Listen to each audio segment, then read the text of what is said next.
the human rights crises in Burma, Cuba, the DPRK, Iran, Nicaragua, South Sudan, Syria, Venezuela, and Yemen, among others, also demand this Council's ongoing attention. 오늘 회의에서는 러시아 외무장관이 발언을 시작하자 다른 나라 외교관들이 등을 돌려 퇴장하는 일도 벌어졌습니다. 한편 미국 국방부는 러시아군이 우크라이나 수도 키예프를 공략하지 못해 교착 상태에 빠졌다고 평가한 것으로 전해졌습니다. 교착 상태가 이어지면서 일부 부대는 연료와 식량이 떨어졌고 사기가 떨어진 징후가 확인됐다는 겁니다. 바이든 대통령은 나흘 만에 우크라이나 대통령과 다시 통화하고 현재의 상황을 논의했습니다. 백악관은 바이든 대통령이 안보와 경제, 인도적 지원을 포함해 우크라이나에 대한 미국의 지속적인 지원을 강조했다고 전했습니다. 워싱턴에서 MBC 뉴스 김수진입니다. 이 시각 세계입니다. 세계 각국과 러시아 전역에서 우크라이나 침공을 규탄하는 반전 시위가 이어지고 있는 가운데 일부 러시아인들이 여권을 불태우며 조국에 대한 부끄러움을 드러내고 있습니다. 군중 속의 한 남성이 손에 든 여권에 불을 붙입니다. 영상 속 남성은 불타는 여권을 바닥에 던진 뒤 반전 시위를 이어가는데요. 요즘 이렇게 일부 러시아인들은 우크라이나를 침공한 푸틴 대통령을 규탄하며 자신의 여권을 불태우는 영상을 SNS에 게시하고 있습니다. 우크라이나 사태로 안전자산 선호가 뚜렷한 상황에서 대표적인 위험자산인 비트코인의 가격이 하루 사이 14% 가까이 급등했습니다. 1일 가상자산 정보 사이트인 코인마켓캡에 따르면 어제 한때 비트코인의 가격은 개당 43,339만 달러에 거래되며 하루 전보다 약 14% 오른 수치를 기록했는데요. 이 같은 가상자산 가격의 급등은 서방 국가의 금융제재 여파로 러시아 화폐의 가치가 폭락하자 러시아인들이 비트코인을 대거 매수해 나선 영향으로 분석됐습니다. 스웨덴과 핀란드가 군사적 비동맹주의 정책 원칙을 깨고 우크라이나에 무기를 제공하기로 했습니다. 현지 시간으로 1일 핀란드 총리는 우크라이나에 소총 2천여 정과 대전차용 무기 1,000여 대를 보낼 것이며 이번 결정은 핀란드 정부의 역사적 결정이라고 말했습니다. 한편 지난달 27일 스웨덴 정부도 러시아의 침공을 받은 우크라이나에 군사 장비를 보내겠다고 밝혔습니다. 핀란드와 스웨덴은 모두 군사적 비동맹주의 정책에 따라 중립적 입장을 지키며 나토에 가입하지 않고 있는데요. 스웨덴 정부가 군사적 중립 원칙을 깨고 군사 충돌 국가에 무기를 보낸 것은 지난 1939년 이후 처음입니다. 조 바이든 미국 대통령이 전직 고위 관료들로 구성된 대표단을 대만에 파견했습니다. 1일 대만에 도착한 마이크 뮬런 전 합참의장 등 5명으로 구성된 국방 안보 대표단은 대만 고위 관계자들을 만나 양국 간의 협력 방안을 논의할 예정입니다.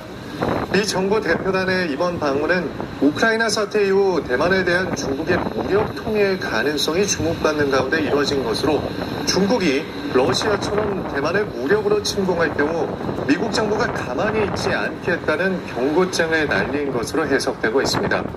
이에 중국 외교부 대변인은 미국이 그 누구를 파견해 대만을 지지하듯 모두 헛수고라며 민감한 반응을 보였습니다.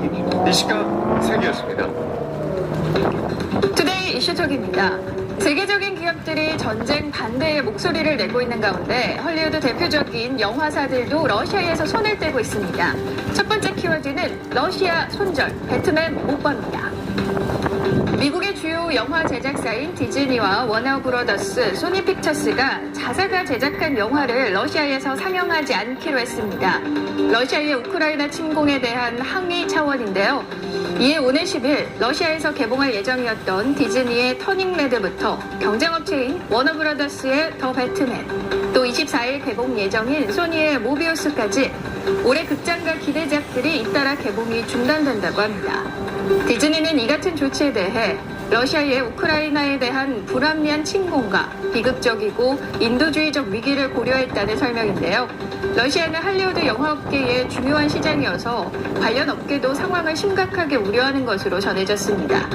한편 세계적인 숙박 공유업체인 에어비앤비는 난민 지원을 약속하고 우크라이나 주변 국가에 10만 명에 달하는 난민을 위한 임시 숙소를 제공할 거라고 밝혔습니다.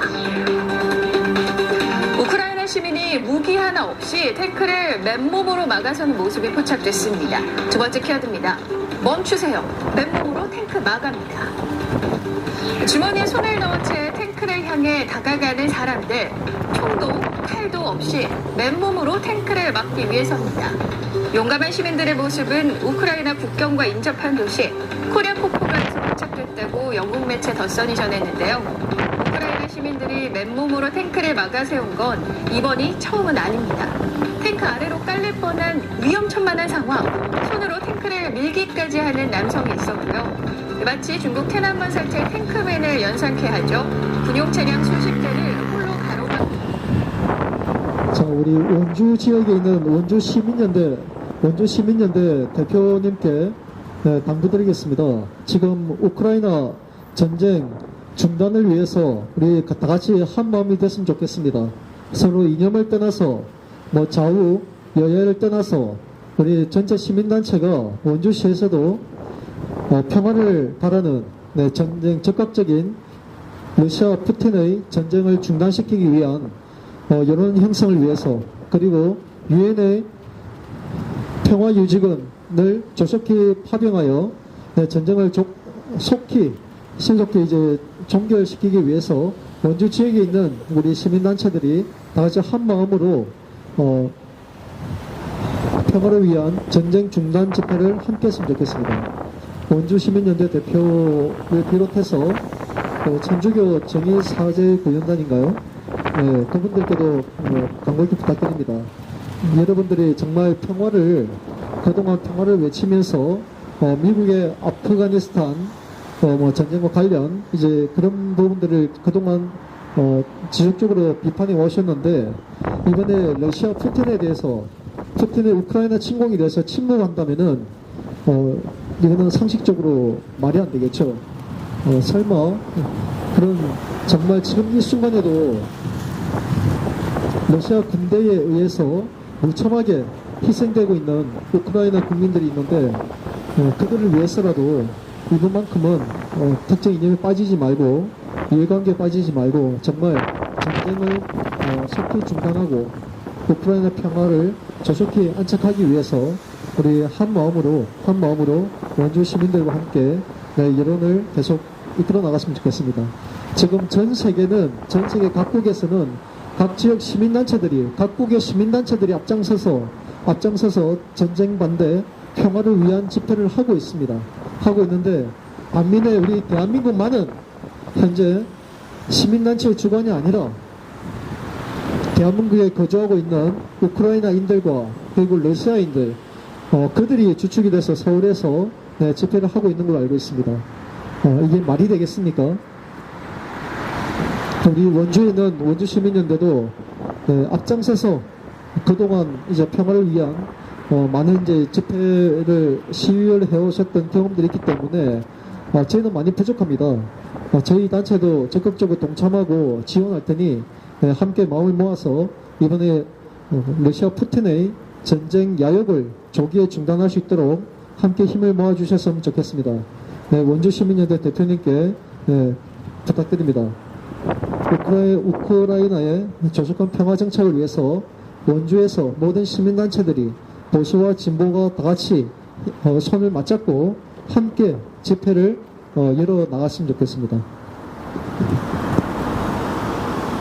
피해를 입었으리라 추정하고 있습니다. 게다가 실시간으로 감소하는 전력도 상당한데요. 우크라이나군이 러시아군으로부터 노획한 방공장비와 보병이 도수운반하는 단거리 지대공 미사일로 매일 수대의 러시아 전투기를 격추하고 후방을 차단하는 순간 몇몇 도로에 의존하는 러시아군이 몰살당할 수 있다고 분석 중입니다. 일례로 수차례에 걸쳐 탈환과 점령을 반복하던 헤르손이 다시 우크라이나군에 넘어갈 수 있다는 분석이 쏟아지고 있는데요. 이렇게 되면 초원지대를 지나 러시아 중부의 산림지대에 진입하면서 진격 속도가 느려진 러시아군의 보급이 차단됩니다. 그러면 당연히 전투를 수행할 수 없게 되는데요. 한마디로 러시아가 지금이라도 군을 물려 물자지 쪽소를 점검하지 않는다면 전쟁 개시 이후 최대의 피해를 입게 될 것이 분명합니다. 한편 이 소식을 들으로 북서부 지역에 늘어서 있는 러시아군의 64km나 늘어진 전차 행렬을 공격하기 시작했습니다. 남부 지역에서도 저항의 움직임은 끊이지 않고 있는데요. 불과 하루 전 점령당했던 헤르손이 완전히 점령되지 않았다는 보도가 잇따르고 있어 러시아군은 남부 지역도 완전히 점령하지 못하고 있습니다. 즉 상황을 정리하면 우크라이나 북쪽에서는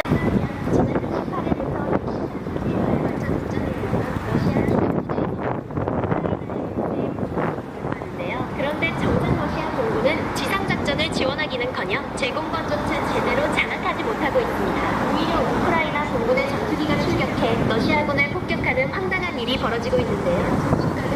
한국전력의 기차가 10배를 넘는다는 점을 생각하면 이 잘못 조작한 소금에서 보이고 인기종이 서울을 움직입니다. 시청보된 설명에 따르면 이미 3-4일 동안 아무런 지시 없이 방치되고 있으며 계속해서 멈추리고 있다고 진술했는데요. 그리고 러시아의 보복 문제가 전혀 해결되지 않았습니다. 심지어 오늘 작전 계획에 지휘 차량의 모임당에 작전 계획이 자국이 적용당에서 전사하는 등 러시아의 허술했던 계획이 전부 발견되고 있습니다. 이처럼 러시아군의 상태는 지도상으로 봤을 때 상당히 많은 지역을 점령한 것처럼 보이지만 하지만 실제로는 하르키우, 드니프로와 같은 동부의 주요 도시조차 점령하지 못한 상태입니다. 즉 러시아군은 단순히 도로를 따라 진군만 하고 있는 때문에 군사 러시아는 지금보다지만 공급의 위기를 겪고 있다고 주장했습니다. 이는 중간의 보급선이 차단될 확률이 높기 때문인데요. 주요 도시를 탈환하지 못한 채 서직만 계속한다면 경착선이 붕괴될 가능성이 있습니다.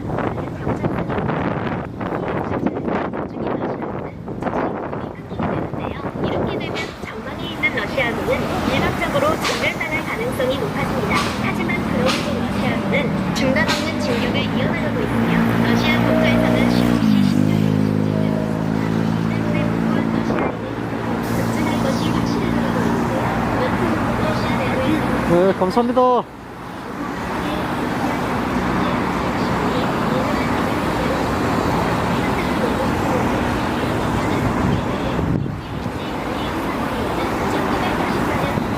먹은 러시아는 독립국가연합 회원국에게 참전을 강요하는 어이없는 모습을 보이고 있는데요. 그런데 러시아의 이런 무모한 진심이 쿠데타로 이어지는 위험성이 높아졌기 때문이라는 분석이 나와 세계 이슈를 끌고 있습니다.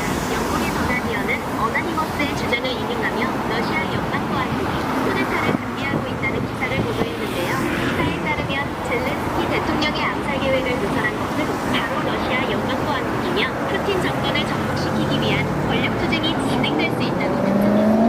즉 러시아 내부는 내전이 일어나기 직전의 상황에 몰린 것이라 할 수 있습니다. 러시아 내의 병력은 쿠데타 방어로 전환하고 독립국가연합을 끌어들여 러시아하고 있는 전쟁에 러시아와 우크라이나는 벨라루스에서 상전을 진행했지만 의견 차이로 인해 특별한 진전 없이 협상은 결렬됐습니다. 하지만 인도주의 국가에서 휴전을 준수한다는 합의는 이루어졌는데요. 쉽게 말하면 민간인 피해를 방지하기 위해 대피로로 선정된 특별지역에서는 일정 시간 동안 교전을 하지 않겠다고 합의를 본 것입니다. 즉 본격적인 휴전 상태에 들어간 것은 아니며 민간인을 대피시킬 시간을 주겠다는 의미입니다. 그런데 러시아는 이미 8년 전에 똑같이 인도주의적 폭로를 언급했다가 우크라이나군에게 일방적으로 공격을 받은 전적이 있습니다. 바로 일루바이스크 전투입니다.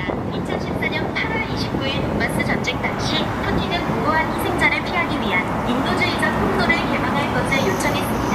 하지만 러시아군은 선정된 통로를 이용하는 우크라이나군에게 무차별 발포를 시작했고 그 결과 우크라이나군은 최소 1000여 명의 병력이 전멸하고 소수 인원들만 살아남는 큰 피해를 입었습니다. 이런 대참사에는 어이없게도 러시아군은 피해로 인해 비참한 말로가 보이는 것 같은데요. 하루빨리 전쟁이 종식되길 기원하며 이상 이슈거리였습니다.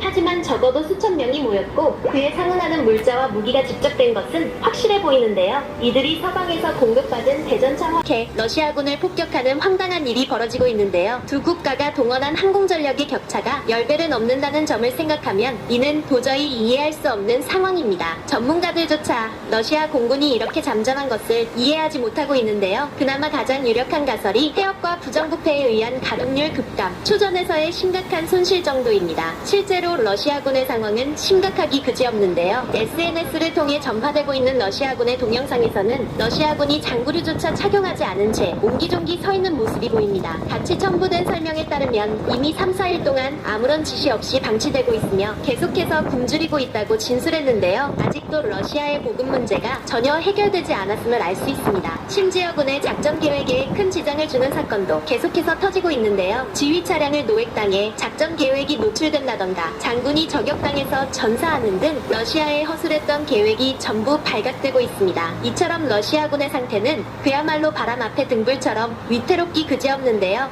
지도상으로 봤을 때 러시아는 상당히 많은 지역을 점령한 것처럼 보이지만 하지만 실제로는 하르키우, 드니프로와 같은 동부의 주요 도시조차 점령하지 못한 상태입니다. 즉 러시아군은 단순히 도로를 따라 진군만 하고 있는 상황입니다. 때문에 군사 전문가들은 지역을 장악하지 못한 채 무리한 진군을 계속하면 러시아가 지금보다 심한 보급의 위기를 겪을 위험성이 높다고 주장했습니다. 이는 중간에 보급선이 차단될 확률이 높기 때문인데요. 주요 도시를 탈환하지 못한 채 서진만 계속한다면 지역 주민들의 저항으로 인해 병참선이 붕괴될 가능성이 높습니다. 만약 병참선이 무너진다면 키이우 근처에서 교전 중인 러시아군은 즉시 보급이 끊기게 되는데요. 이렇게 되면 전방에 있는 러시아군은 일방적으로 전멸당할 가능성이 높아집니다. 하지만 그럼에도 러시아군은 중단 없는 진격을 이어나가고 있으며 러시아 본토에서는 쉼없이 신병이 징집되고 있습니다. 이 때문에 무고한 러시아인의 희생이 급증할 것이 확실해져 가고 있는데요. 그만큼 러시아 내부에서도 반발이 커지고 있습니다. 3월 3일 러시아 야쿠츠크시의 한 지방신문이 일면을 전쟁 반대로 꽉 채웠다가 폐간되는 일도 있었는데요. 이런 일련의 대신 화염병을 만들고 있습니다.